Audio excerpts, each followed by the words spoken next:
Hello friends, কেমন আছেন আপনারা? আশা করছি সবাই ভালো আছেন। About Time Presents আড্ডা উইথ তানভীরের সবাইকে welcome, which is presented by Hometex। আজকের ইন্টারভিউটা খুব ইন্টারেস্টিং হবে, কারণ আজকে আমি যার ইন্টারভিউ নিব সে বরাবর সবার ইন্টারভিউ নিয়ে থাকে। ইয়েস, আপনারা সবাই বুঝতে পারছেন। আজকে যিনি আমার সেটে গেস্ট হয়ে আসেন তিনি একজন সাংবাদিক, আমারই ভাই বন্ধু, আমারই খুব close, none other than Litu ভাই। সো লিটু ভাই কেমন আছেন? আমি অনেক বেশি ভালো আছি, আর সবচেয়ে বেশি ভালো লাগছে অনেকদিন পর আপনার সাথে দেখা একটা থ্রুতে। আর আপনি যে কথা বলছিলেন যে আসলে বরাবর আপনাদের ইন্টারভিউ নেই, এবার আপনি একজন হোস্ট হিসাবে আমার ইন্টারভিউ নিচ্ছেন, ব্যাপারটা একটু ভালো লাগার ব্যাপার, একটু ভয় পাচ্ছি। কারণ হচ্ছে আমরা যখন কাউকে প্রশ্ন করি আমরা ভয় পাই, আর আপনি আমাকে কী ধরনের কোশ্চেন্স করবেন সেটা নিয়ে আমি একটু চিন্তিত। ট্রাস্ট মি, আমি নিজেও জানি না আপনাকে কিভাবে আমি প্রশ্ন করব বা কি টাইপের প্রশ্ন করব। ঠিক আছে, আমরা জাস্ট আড্ডা দেব। ওকে, ঠিক আছে। আর প্রথমে থ্যাংক ইউ জানাই, আমি জানি আপনি খুব অসুস্থ, তার মধ্যেও আপনি টাইম বের করে এসেছেন, সেটার জন্য আপনাকে থ্যাংক ইউ। আপনারা যখন ডাকেন তখন আসতে হয়, আবার আমরা যখন আপনাদেরকে ডাকি, আপনাদের অনেক শুটিং এবং নানা ব্যস্ততার কারণে আপনারা কিন্তু আমাদের থ্রুতেই আসেন। সবচেয়ে বড় কথা এটা হচ্ছে বাই বন্ডিং ব্যাপার। অসুস্থ থাকাকালীন সময় আপনাকে যখন আমরা ফোন করি যে একটা ইন্টারভিউ কল করার জন্য, আপনারা কিন্তু ঠিকই সময় বের করে ইন্টারভিউ দেন, এবং হচ্ছে আপনি সেই থ্রুতে মানে আসা, আসলে ওনারা যদি আসতে পারে তা আমি কেন যেতে পারি না, সেটা ঠিক আছে, কিন্তু আমি একটু দর্শকদেরকে বলে রাখতে চাই, আজকে ভাইয়ার কিন্তু চিকনগুনিয়া ধরা পড়েছে, তারপরেও উনি একটু সুস্থ বোধ করার কারণে উনি বলেছে তানভীর ভাই আমি আসছি, আমি হয়তো বা শোতে আসতে পারবো, মিস করবো না, চলে আসি। তখন ভাইয়াকে আমি বললাম যে ভাই আপনার তো চিকনগুনিয়া হয়েছে, আপনি পারবেন কি? অসুবিধা নেই, মনে হচ্ছে পারবো। সো উনি চলে এসছে। So thank you so much. আমরা সবাই আপনার জন্য অপেক্ষা করছিলাম এবং ভয়ও পাচ্ছিলাম যে আপনি ঠিক আছেন কিনা, বাট মোটামুটি দেখে মনে হচ্ছে যে একটু রিকভার করেছে। হ্যাঁ, ঠিকঠাক, ক্যারি অন প্লিজ। ভাইয়া, এখন বরাবরই তো আপনাদের কাজের ব্যস্ততা থাকে, একটা কম্পিটিশন থাকে, এই এই নিউজ মার্কেট যেটাকে আমরা বলে থাকি আর কি, এবং ডিজিটাল মিডিয়া আসার পর থেকে তো কম্পিটিশনটা মানে আরো বেশি বেড়ে গেছে, অনেক বেশি। হ্যাঁ, কার নিউজ আগে হবে, কে আগে নিউজটা ছাড়তে পারবে। সো আপনার এই ব্যস্ততার মধ্যে আপনারা কিভাবে গুড নিউজটাকে পিক করেন? আসলে বর্তমান সময়টা আসলে আমাদের জন্য খুব ক্রুশিয়াল একটা টাইম। কেন বলি, সামনে নির্বাচন একটা ইস্যুস, আর আমার সেক্টরটা একটু ডিজিটাল মিডিয়ার মাধ্যমে। ডিজিটাল মাধ্যমে হচ্ছে মানুষ মনে করে খুব ইজি আসলে, কারণ মাঠ থেকে আসলে আমাদের মূল ফুটেজ যেটা সেটা নিতে হয়, এবং হচ্ছে একজন যারা কথা বলেন, যারা বিভিন্ন ইস্যুতে কথা বলেন, তাদের সঠিক তথ্যটা আসলে আমাদেরকে দর্শকদেরকে পৌঁছাতে হয়। কারণ হচ্ছে আপনি যে কোনো দলের হোক বা হচ্ছে যে কোনো মাধ্যমের হোক, মানে সেটা সংবাদ মাধ্যম বলি বা হচ্ছে রাজনৈতিক ব্যক্তিত্ব বলি, তারা কিন্তু এক ধরনের বক্তব্য যে বিভিন্ন ইস্যুতে, সেখান থেকে আসলে মূল সঠিক তথ্যটা আসলে অডিয়েন্স যারা আছে তাদেরকে পৌঁছানোর দায়িত্ব কিন্তু আমাদের। তো আমরা আসলে প্রত্যেকটা, যেহেতু ডিজিটাল মাধ্যম, কে আগে কার্ডটা বেশি পাবলিশ করতে পারে সেটার উপর একটা প্রতিযোগিতা থাকে। আর সেক্ষেত্রে হচ্ছে আমাদের কাজটা একটু এখনকার সময় একটু কঠিন, কারণ হচ্ছে আমি যদি একটু পরে দিই দর্শকটা আসলে ঠিক গ্রহণ করবে কিনা, বা হচ্ছে আমার হেডলাইন ঠিক আছে কিনা, আমার হেডলাইনে কোনো মিস ইনফরমেশন আছে কিনা, সেই দিকটা আসলে আমাদেরকে নজর রেখে আসলে কাজ করতে হবে। এক্স্যাক্টলি, এবং তার সাথে আমার কাছে মনে হয় যে আপনি যদি পরের নিউজটা ধরেন তাহলে নিউজটা তো পুরনো হয়ে যায়। হ্যাঁ, এবং আমি সঠিক অডিয়েন্সটা পাবো না তখন। এক্স্যাক্টলি, সো এটা একটা চাপ, কারণ আমার পেজটাকে তখন সে স্ক্রল করে অন্য পেজে চলে যাবে, না এটা তো দেখে ফেলেছি, নতুন আর কি আছে, নতুন কি আছে সেটাই খুঁজবে। আর এখন তো যে স্ক্রিনের স্প্যানটা অনেক কমে গেছে, মানুষ ইন্টারেস্টিং কিছু না দেখলে কিন্তু জাস্ট সোয়াইপ করে অন্য পেজে চলে যায়, তাই না? সেটাই। সেটার একটা কম্পিটিশন অনেক হাই। ভাইয়া, আপনার সাংবাদিকতার এই জার্নিটা কিভাবে শুরু হয়েছে? এটা খুব ইন্টারেস্টিং ঘটনা, আমি আপনাকে বলি। আমি কিন্তু হচ্ছে 2009-10 থেকে রেডিও জকি ছিলাম, বা এই মাধ্যম কোনো একটা প্ল্যাটফর্মের নাম বলছি না, ওই রেডিও জকি ছিলাম। সেখান থেকে আসলে মিডিয়ার যাত্রাটা আসলে শুরু, তারপর লম্বা একটা গ্যাপ, প্রায় হচ্ছে 2017 সাল পর্যন্ত আমি অন্য একটা সেক্টরে তখন চলে গেলাম। কারণ আমার হোম ডিস্ট্রিক্ট যেহেতু গাজীপুর থেকে এসে ঢাকায় ওইভাবে আসলে স্থায়ী না। তো হচ্ছে চিন্তা যেহেতু করলাম যে হচ্ছে যেহেতু একটা মাধ্যম যে মিডিয়ার যাত্রাটা শুরু করেছি, যাত্রাটা একটু দীর্ঘস্থায়ী আসলে করতে চাই। তো লম্বা একটা গ্যাপ, তারপর হচ্ছে হঠাৎ করে আমার খুব কাছের একজন বড় ভাই ফোন দিয়ে বললো যে হচ্ছে আমি নতুন একটা সেক্টর চালু করছি, এটা একটু আপনাকে দেখতে হবে। তো তখনই ডিজিটাল মাধ্যম দিয়ে আসলে আমার যাত্রাটা ওইভাবে শুরু। তখনও একটা প্ল্যাটফর্মে শুরু করি কাজ, তখনই আমরা হাতে গোনা কয়েকটা ডিজিটাল মাধ্যম বাংলাদেশে কাজ করে। টেলিভিশন তো প্রচুর, তখন প্রিন্ট মিডিয়া এত ডিজিটালাইজেশনটা শুরু হয় নাই তখন সেখান থেকে আসলে জিনিসটা মজা পেয়ে যায় আর কি। আর হচ্ছে তখন মনে লাগলো যে না, দিস ইজ মাই সেক্টর, এই সেক্টরে আসলে আমাকে কিছু করতে হবে। ওকে, সো লিটু ভাই, এই সেক্টরে তো অনেক দিন ধরে আপনি কাজ করছেন, সবাই আপনার পরিচিত এবং সবার সাথে একটা সুসম্পর্ক আপনার আছে। কিন্তু আমি যেটা বলতে চাই যে প্রশ্নটা এটা যে ভাই, আপনার তো দীর্ঘদিনের একটা পদচারণা, সাংবাদিকতা করছেন অনেকদিন ধরে, সবার সাথে আপনার ভালো সম্পর্ক। সো এই যে যখন আপনি এক টিম থেকে আরেকটা টিমে যান বা আরেকটা টিম যখন নতুন করে তৈরি হয়, তখন পুরোনো টিম মেম্বারগুলো আপনাদেরকে মিস করেন? হ্যাঁ, সেটা তো মানে অনেক মিস করি। কারণ হচ্ছে এরকম, যখন আপনি একটা স্টেশন থেকে আরেকটা স্টেশনে যাবেন, তখন কিন্তু আপনার হাতে গোনা হয়তো ওই স্টেশনে আপনার 2 থেকে 3 জন পরিচিত থাকবে, আর পুরোটা কিন্তু পুরোনো টিম। আর আপনি যেখান থেকে এসেছেন পুরোটা কিন্তু আপনার ঘরের টিম। যদি আপনাদের তৈরি করা একটা টিম হয়, আমাদের তৈরি করে একটা টিম, তখন এই মিডিয়া থেকে যখন অন্য মিডিয়াতে আমরা যাই, তখন ওই টিমটাকে আসলে এই পরিমাণে মিস করি। যখন আমার কাছে মনে হয়, যখন আমি একটা নিউজ দ্রুত দিতে যাব, তখন যখন আরেক স্টেশন ছিলাম, তখন আমি জানি যে এটা ওকে দিলে দ্রুত কাজটা হয়ে যাবে। ওই হেল্পটা আপনারা পান না? ওই হেল্পটা পাই। তার মানে ব্রাদারহুডটা আছে। তো আপনারা ধরেন আলাদা কোম্পানি বা আলাদা পোর্টালে কাজ করছেন, কিন্তু সবার সাথে সবার ফ্রেন্ডশিপ বা ভাই ব্রাদার ব্যাপারটা সবার মধ্যে আছে। মানে আমি আপনাকে এটা বলি, যেটা হচ্ছে আমি যখন একটা স্টেশন থেকে আরেকটা স্টেশন যাব, যখন আমার পুরনো স্টেশনে আমি কাজ করি দীর্ঘদিন যাবত, এই স্টেশনটার সবাই আমার পরিচিত। আমি সবাইকে জানি আসলে কাকে দিয়ে আসলে কোন কাজটা সে সঠিকভাবে সে করতে পারবে। যখন আমি নতুন একটা স্টেশনে যাব, তখন ওইখানে হাতে গোনা হয়তো, যেহেতু মিডিয়া সবাই কম বেশি সবাই পরিচিত, আমি যখন আমার হাতে একটা কাজ, কিন্তু তারপর আরেকটা কাজ চলে আসে, সেটা দ্রুত দিতে হবে, তখন কিন্তু আমি পুরনো টিমকে বলতাম, যদি আমার পাশে থাকতো, আপনি এটা দ্রুত দিয়ে দেন। কিন্তু আমি যখন নতুন টিমে যখন যাব, তখন আমি চিন্তা করবো আসলে কথাটা আমি কাকে বলবো। তখন আমরা আসলে পুরোনো যে কলিগ, তাদেরকে অনেক বেশি মিস করি। তখন আসলে ওকে দিয়ে তো আসলে ওরে এটা ইজিভাবে আমি দিতে পারবো। হ্যাঁ, কিন্তু এইখানে তো আমি নতুন স্টেশনে আমি দেখা যাবে হচ্ছে মানে একটু সিনিয়র থাকবে বা হচ্ছে একটু কম সিনিয়র থাকবে, বা এক একজন মোটিভেশন এক এক রকম। তো আসলে কাকে বলে আবার বলবে কিনা, সে আমাকে অর্ডার করবে কিনা, তখন আসলে পুরোনো মানুষগুলো একটা মিস করে। আসলে এই সময়টা হচ্ছে ও থাকলে আমার হাতে সবচেয়ে বেশি সুবিধা, কারণ আমার হাতে যেহেতু একটা কাজ আছে, ওই কাজটা ওকে দিলে আমি দ্রুত আউটপুটটা পাইতাম। জাস্ট দ্যাট মিনস হচ্ছে ওই স্টেশনের যে হেড থাকবে তিনিও খুশি হতেন। সেইগুলো আসলে মিস করি। তারপর অনেক কিছু থাকে, আড্ডা মিস করি।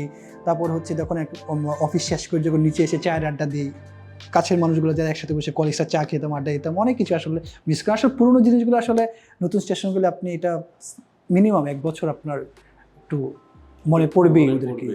তারপর তো আস্তে আস্তে দেখা যায় একটা নতুন টিমের সাথে গিয়ে আপনাদের মধ্যে একটা বন্ডিং তৈরি হয়, আস্তে আস্তে ওটা একটা টিম, নিজের টিম হয়ে ওঠে। হ্যাঁ, ওইটাই। ভাইয়া, আমরা তো ধরেন প্রিন্ট মিডিয়ার কথা বলছি, ইলেকট্রনিক মিডিয়ার কথা বলছি, তো সাধারণ দর্শক কিন্তু অনেকে আসলে এটাকে পার্থক্য করতে পারে, কারণ অনেকে আছে প্রিন্টে কাজ করে, অনেকে আছে ডিজিটালে কাজ করে। সো এটার মধ্যে পার্থক্যটা কি, এটা আমি আপনার কাছ থেকে জানতে চাইবো, এবং জানতে চাইবো প্রিন্ট মিডিয়া আর ডিজিটাল মিডিয়া কি একসাথে কাজ করতে হয় আপনাদের, না এটা একদম আলাদা আলাদা ডিপার্টমেন্ট? আলাদা ডিপার্টমেন্ট। ওকে। আর যে ডিজিটাল আর টেলিভিশন আর প্রিন্টের মধ্যে পার্থক্য আমি আপনাকে বলি, টেলিভিশন আর ডিজিটালটা মানে গতানুগতিকভাবে প্রিন্ট মিডিয়া থেকে অনেক বেশি সহজ। ডিজিটাল, হ্যাঁ, মানে ইলেকট্রনিক্স মিডিয়াটা প্রিন্ট মিডিয়া থেকে অনেক বেশি সহজ। কারণ একটা প্রিন্ট মিডিয়ায় ডিজিটালটা তৈরি করতে আলাদাভাবে একটা টিম তৈরি করতে হয়। রিপোর্টার লাগবে, এডিটর লাগবে, তারপর হচ্ছে প্রেজেন্টার লাগবে, এবং এটা 24/7 যেটা আপডেট করা লাগবে। এবং ইলেকট্রনিক্স মিডিয়ায় সহজ কেন, আপনার কিন্তু একটা টিম তৈরি আছে মাঠে, আপনি ওইখান থেকে রিপোর্ট সহজে কানেক্ট করতে পারতেছেন, এবং লাইভ দেওয়ার জন্য আপনি টেলিভিশন যে লাইভটা দিচ্ছেন সেটা কিন্তু আপনি সোশ্যাল মিডিয়ায় সহজভাবে দিতে পারতেছেন। আপনার জন্য আলাদা টিম তৈরি করার খুব বেশি লাগছে না। কিন্তু আপনি যখন একটি বৃহৎ প্রসার চিন্তা করবেন, যে আমার যেহেতু শুধুমাত্র টেলিভিশনে আমার হচ্ছে একটা পার্ট থাকবে আর ডিজিটালের জন্য আলাদা একটা পার্ট থাকবে, তো সেক্ষেত্রে হচ্ছে কি আপনি ডিজিটালের জন্য আলাদা একটা টিম গঠন করতে হয়। সেখানে আবার দেখা যাবে হেড অফ ডিজিটাল থাকবে, সোশ্যাল মিডিয়া ম্যানেজার থাকবে, নানান ধরনের একটা ছোট্ট একটা টিম আপনি হলেই হয়, কারণ হচ্ছে আপনি একটা রিপোর্টার দিয়ে কিন্তু আপনি দুটি জিনিস চালাতে পারতেছেন ইলেকট্রনিক্স মিডিয়াতে। ডিজিটালে যদি আপনি কোনো কন্টেন্ট দিয়ে তৈরি করতে চান, আপনি ওই রিপোর্টারকেই বলতে পারতেছেন যে আপনি এই কন্টেন্টটা আমাকে দিবেন বা ওই লাইভটা আপনি দিবেন। আর প্রিন্ট মিডিয়ার ক্ষেত্রে হচ্ছে কি যে আপনি আলাদাভাবে একটা ডিপার্টমেন্ট তৈরি করতে হবে, যেটা হচ্ছে টেলিভিশনের মতো লাইক। কারণ হচ্ছে আপনাকে ওইখানে একটা রিপোর্টার লাগবে, একটা প্রেজেন্টার লাগবে, আপনার একটা আলাদা স্টুডিও লাগবে, যেটা আপনি ইলেকট্রনিক্স মিডিয়া কিন্তু ইজিভাবে হচ্ছে আপনি পাচ্ছেন। আপনার আলাদা স্টুডিও দরকার পড়তেছে না।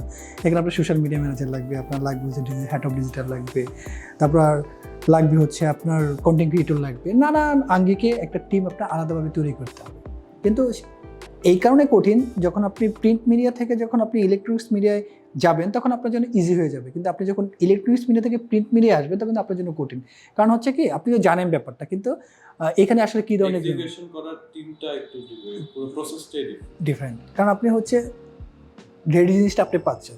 আপনি খবর, আমরা তো টেলিভিশনে খবর দেখি, সেখানে আলাদা আলাদা নিউজ আমরা দেখতে পারি, কিন্তু আমরা কিন্তু প্রিন্ট মিডিয়া কিন্তু আলাদা আলাদা নিউজ তৈরি করে। টেলিভিশন যে প্যাকেজটা চলে সেই প্যাকেজটা কিন্তু আপনি ইজিভাবে জাস্ট কেটে আপনি সোশ্যাল মিডিয়াতে বা আপনার ইলেকট্রনিক্স মিডিয়ার প্ল্যাটফর্মে দিতে পারতেছেন।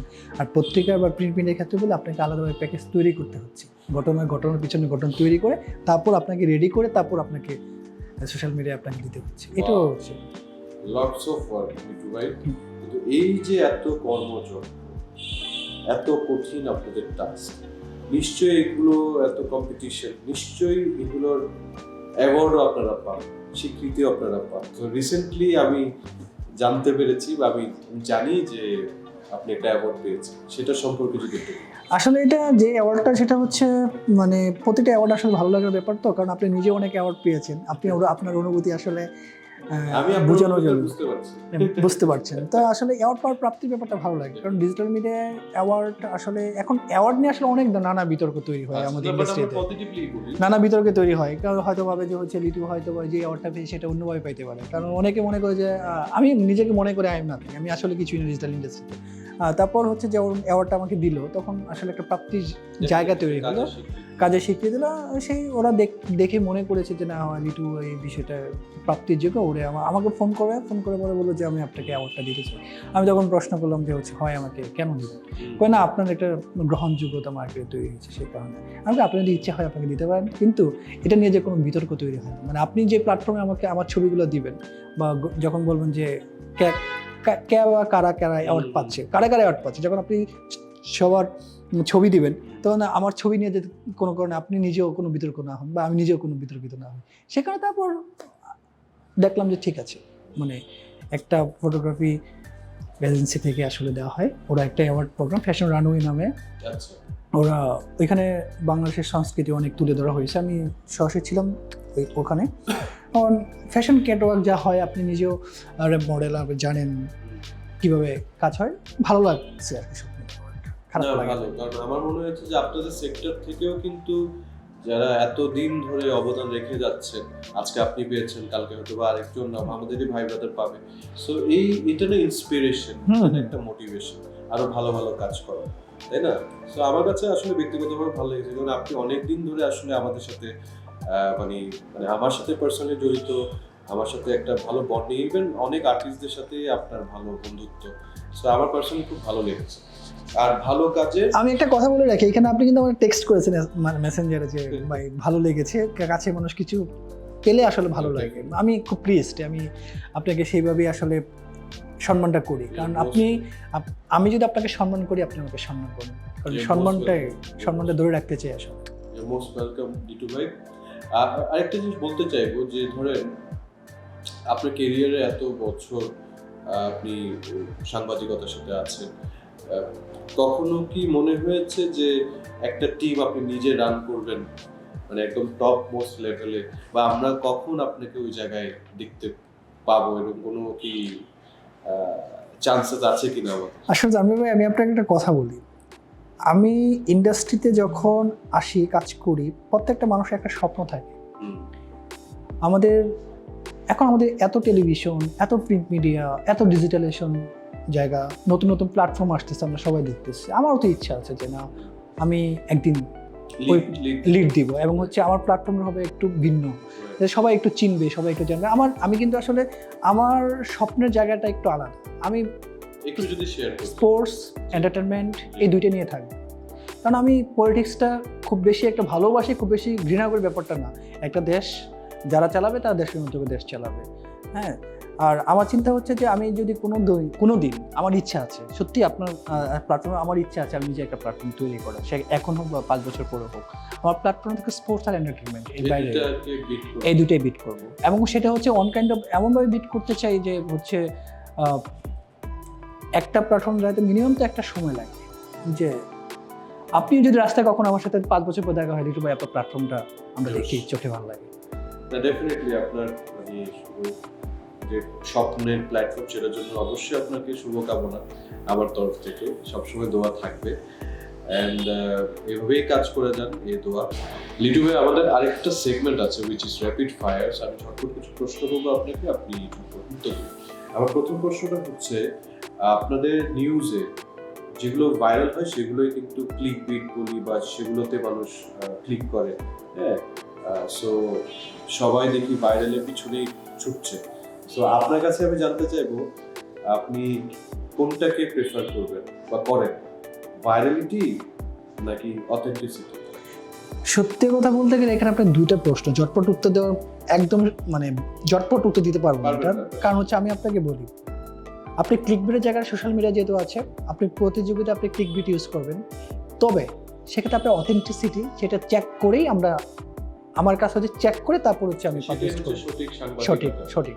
আপনি শুধুমাত্র ভাইরালের পিছনে ছুটবেন, আপনি ছুটতে পারেন, আপনার রেভিনিউ দরকার আছে, আপনার সব কিছুই দরকার আছে, আপনার মানে কর্তৃপক্ষ যারা চায় তারা রেভিনিউটা চায়, তারা ভিউসও চায়।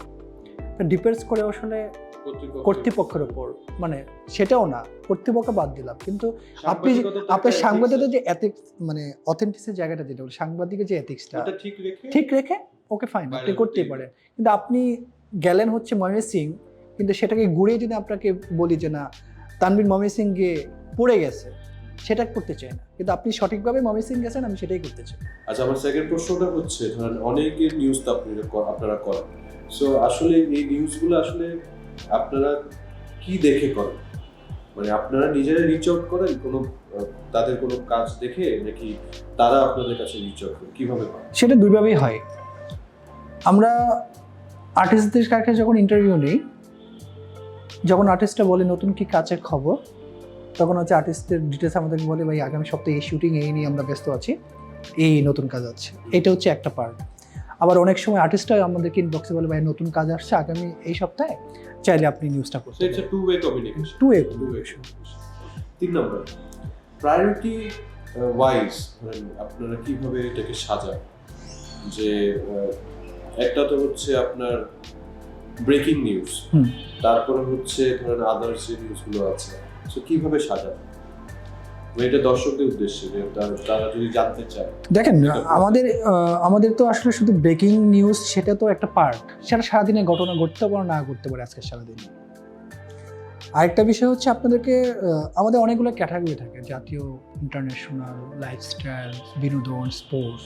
আমরা আসলে ক্যাটাগরি ওয়েজ আমরা আসলে নিউজগুলো, যেটা প্রায়োরিটি দিয়ে হচ্ছে আসলে সারাদিন সবচেয়ে বড় ঘটনা যে কোনো সময় ঘটতে পারে, এটা আপনাকে ব্রেকিং ধরতেই হবে। মানে আজকে মানে সবচেয়ে আলোচিত বিষয়টা, সেটা আপনাকে তাৎক্ষণিক যে ঘটনা ঘটে গেছে সেটা আমরা ব্রেকিং। কিন্তু আমরা জাতীয়, তারপর আন্তর্জাতিক, আমরা বিভিন্ন জায়গায় অথেন্টিসিটি খুঁজে যে নিউজটা আসলে পাবলিক দেখবে বা অডিয়েন্স দেখবে, সেইভাবেই আসলে আমরা নিউজ আসলে পাবলিশ করি।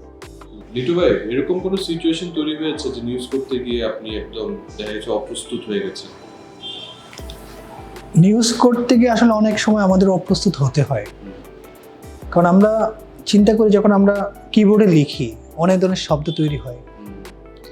যখন আমরা কোনো গল্প শুনি, এবং গল্প শুনি বা হচ্ছে আমরা যখন দেখি কেউ আমাদেরকে বক্তব্যটা দিচ্ছে, মানে এমন কিছু ঘটনা ঘটে, এমন কিছু শব্দ আমাদের কাছে আসে যেগুলো আমরা লিখতে আমাদের হাত অনেক সময় কেঁপে ওঠে।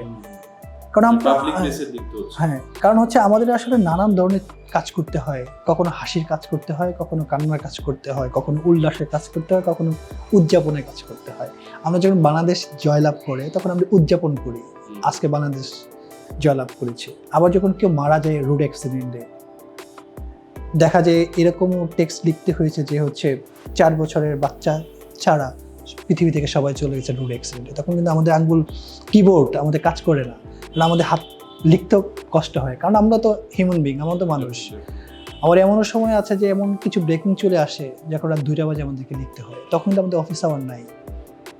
এরকম অসংখ্য ঘটনা ঘটবে সাংবাদিকতার জীবনে, কারণ সাংবাদিকটা হচ্ছে মানে আমরা ছোটোবেলা যেটা দেখেছি যে মফস্বলে তো বড় হয়েছি, তখন সবাই একটা নিউজ পড়ে চায়ের স্টলে আড্ডায় উঠতো। আবার এরকম কিছু নিউজ আমরা দেখেছি যেগুলো আসলে অপ্রস্তুত হই আমরা, আসলে এটা আবেগপ্রবণ একটা জায়গা থেকে। আমি আপনাকে যেটা বললাম যে কখন আমরা কান্না করি, কখন উল্লাস করি, কখন উদযাপন করি।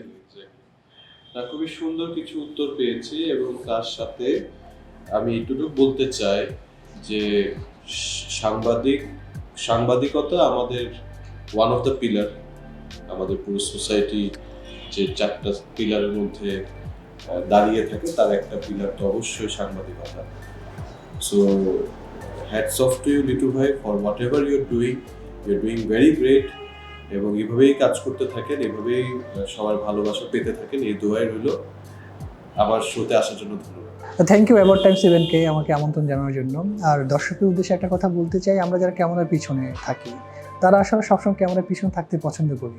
আর আজকে আমাকে ক্যামেরার সামনে আনার জন্য অ্যাবাউট টাইমসকে অনেক বেশি ধন্যবাদ, স্পেশালি তামির ভাইকে।